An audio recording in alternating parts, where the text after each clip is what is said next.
HOA Karen bans disabled people from parade, but community reacts immediately. Part 1. Lakeside Grove was the kind of neighborhood that prided itself on appearances. Brick mailboxes, pressure-washed driveways, American flags neatly folded or fluttering, depending on the month. Everything was clean, quiet, and monitored, especially by the HOA president, Karen Bradford. Karen had been the president of the Lakeside Grove Homeowners Association for almost 8 years, and no one could remember a time before she was in charge. It wasn't just her title, it was her mission. She saw the HOA as her civic duty, her battlefield, her kingdom. Her rules were precise, her emails were cold, and her clipboard was always within arm's reach. To some, she was the glue that held the neighborhood together. To others, she was the reason it was cracking. Every summer, the community's pride and joy was the 4th of July parade. Families decorated golf carts, kids pedaled through the streets in red, white, and blue streamers, and military veterans from the community rode proudly through the neighborhood, waving to cheering neighbors. It was tradition, it was unity, or it had been. This year, something different was planned. A local mom, Angela Reed, had reached out to the HOA board months in advance. Her son Parker was 8 years old and used a motorized wheelchair due to a neuromuscular condition.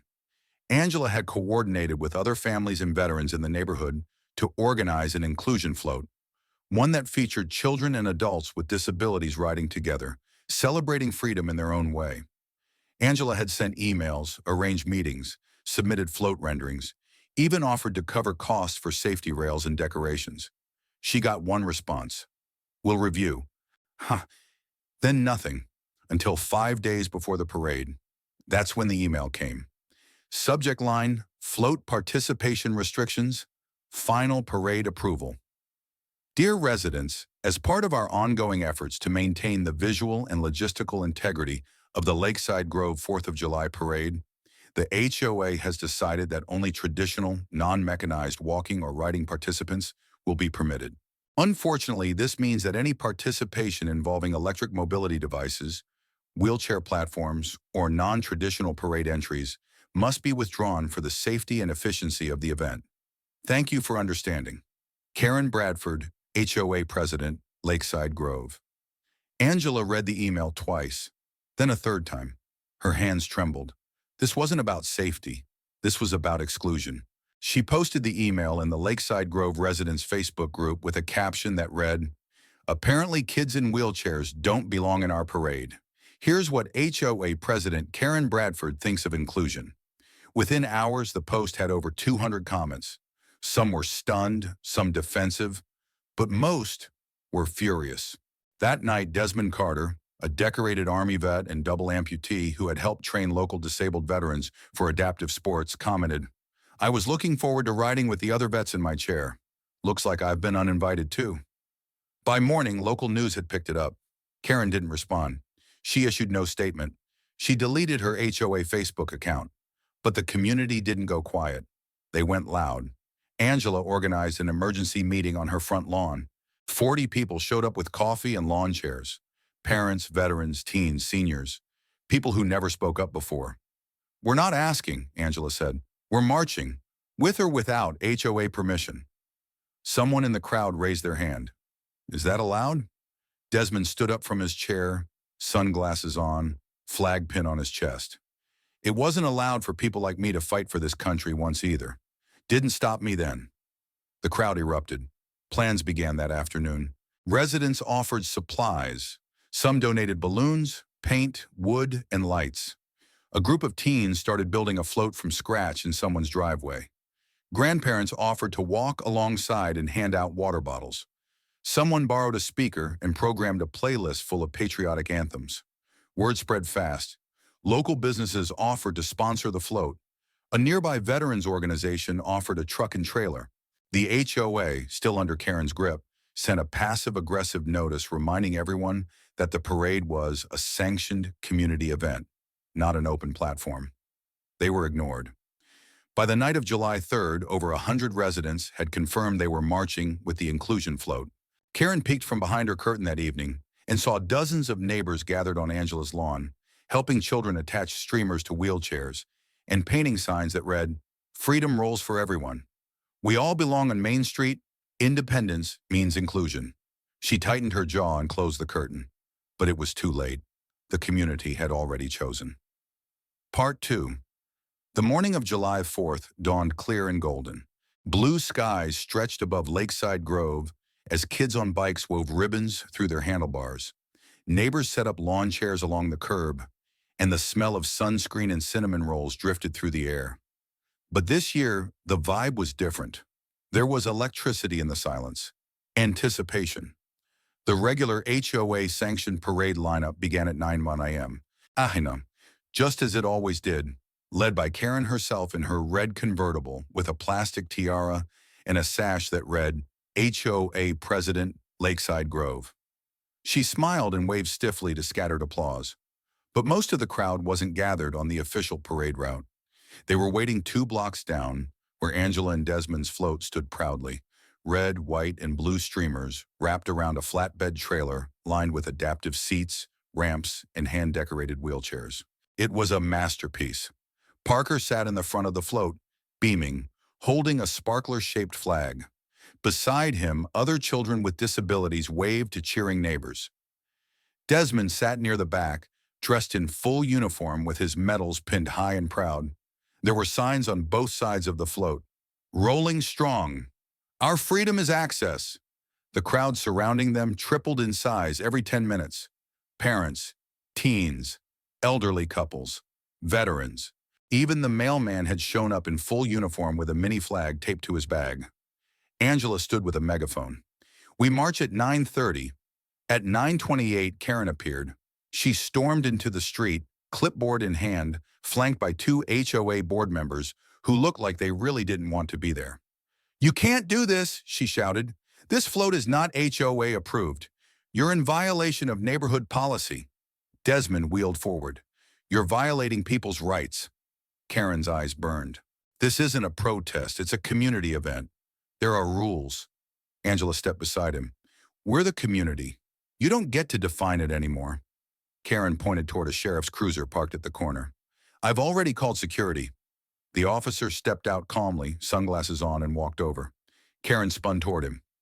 "Officer, you need to shut this down. This is trespassing. It's unauthorized."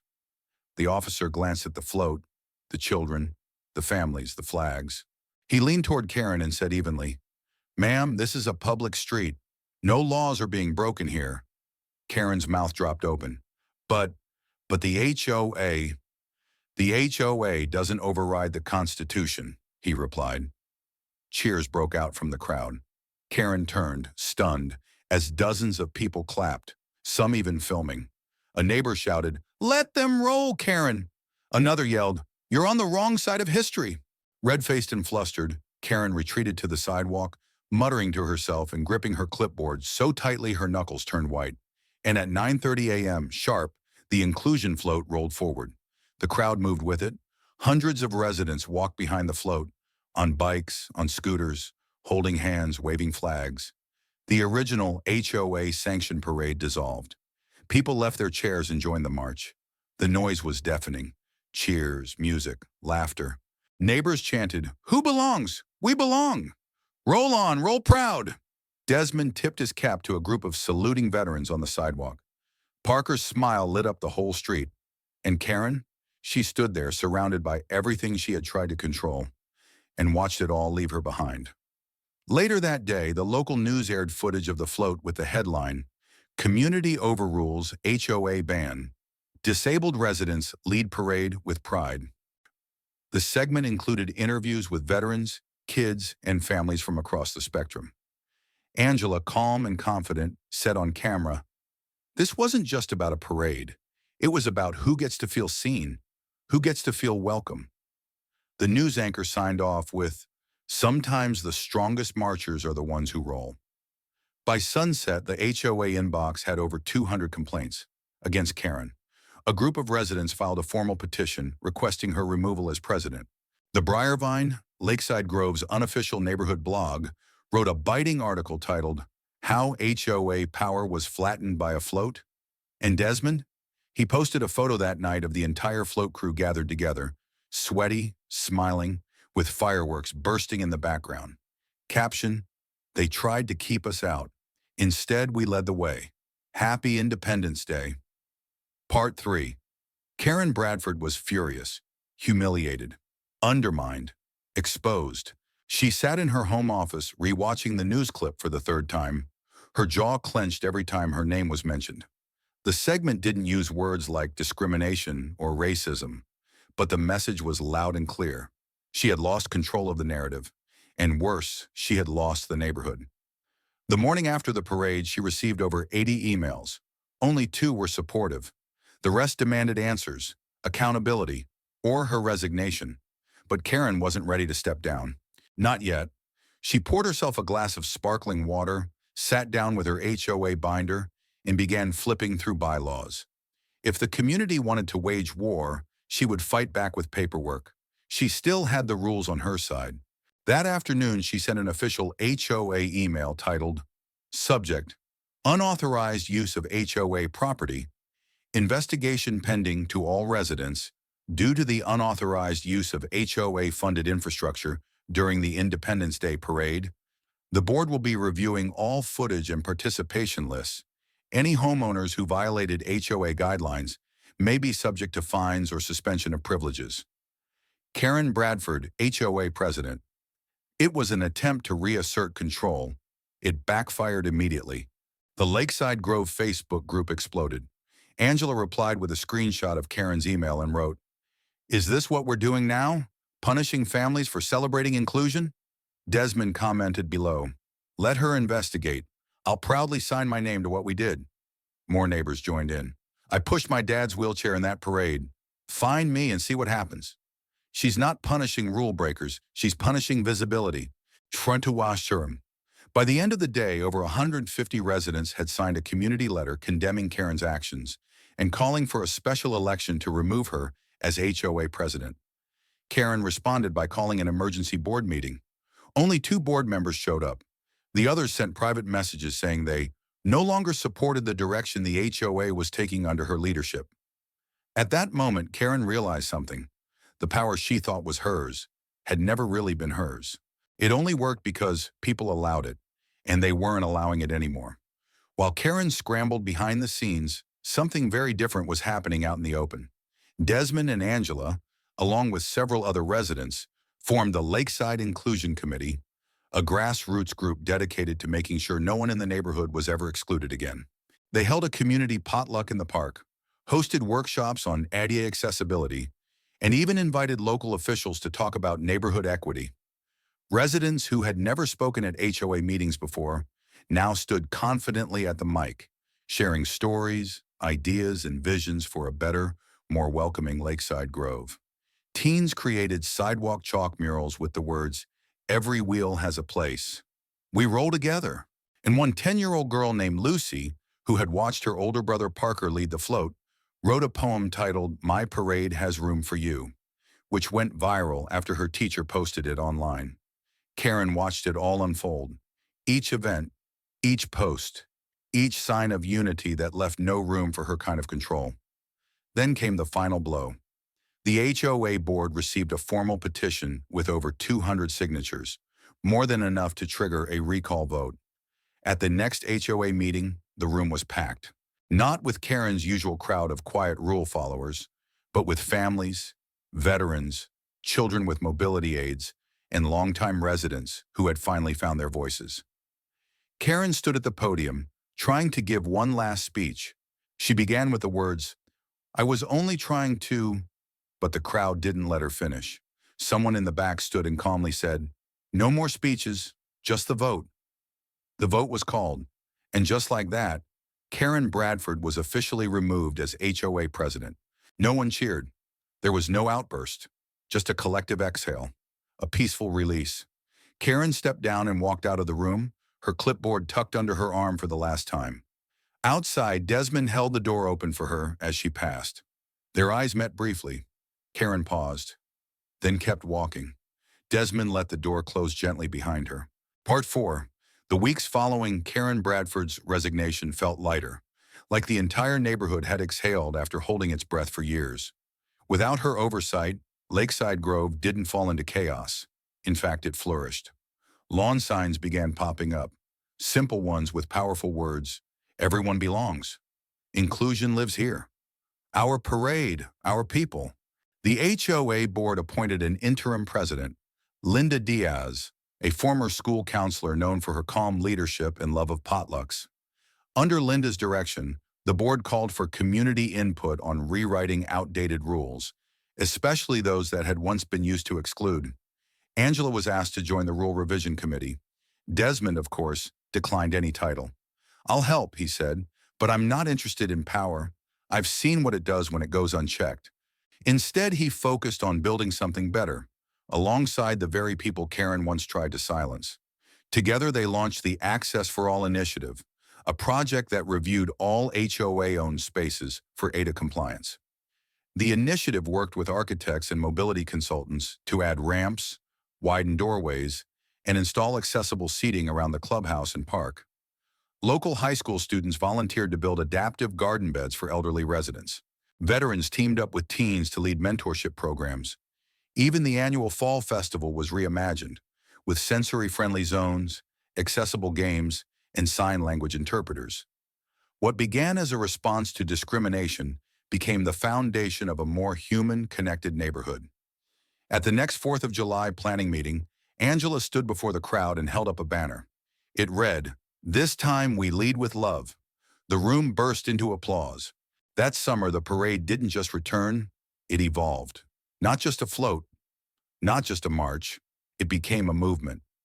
Parker rode in the front again, only this time, his little sister Lucy walked beside him, handing out handmade poems with glitter hearts and tiny American flags glued to the corners. Desmond wheeled near the rear, flanked by other veterans. One of them, an older man who hadn't spoken much in past events, took the mic during the closing speech and said, "For years I thought I had to stay invisible to be accepted. But now, this place doesn't just tolerate people like me, it welcomes us." The cheers were loud, but the tears were louder. Even the HOA newsletter changed.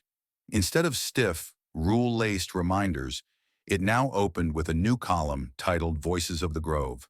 Stories from different residents each month. Angela wrote the first one. Desmond wrote the second. And Karen? She moved away quietly a few months later. No announcement. No goodbye. Just a for sale sign and a moving truck at dawn. But the mark she left was still visible, not in the fear she tried to impose, but in the strength she unknowingly helped reveal. Because if she hadn't tried to silence the most vulnerable, they might not have found their voice. And they did more than speak. They changed everything. One evening, long after the summer fireworks had faded, Desmond sat on his porch watching the sky dim into twilight. Parker and Lucy played tag with sidewalk chalk, their laughter echoing down the street. Angela joined him, 2 lemonades in hand. She handed one over. "You ever think how strange it is that a woman with a clipboard almost stopped all this?" Desmond chuckled. "That's the thing about people like her. They think a rule is stronger than a community." Angela raised her glass. "To proving them wrong." He clinked his against hers. "To rolling forward." And just like that, the neighborhood once known for its perfect lawns became known for something far greater. Its heart.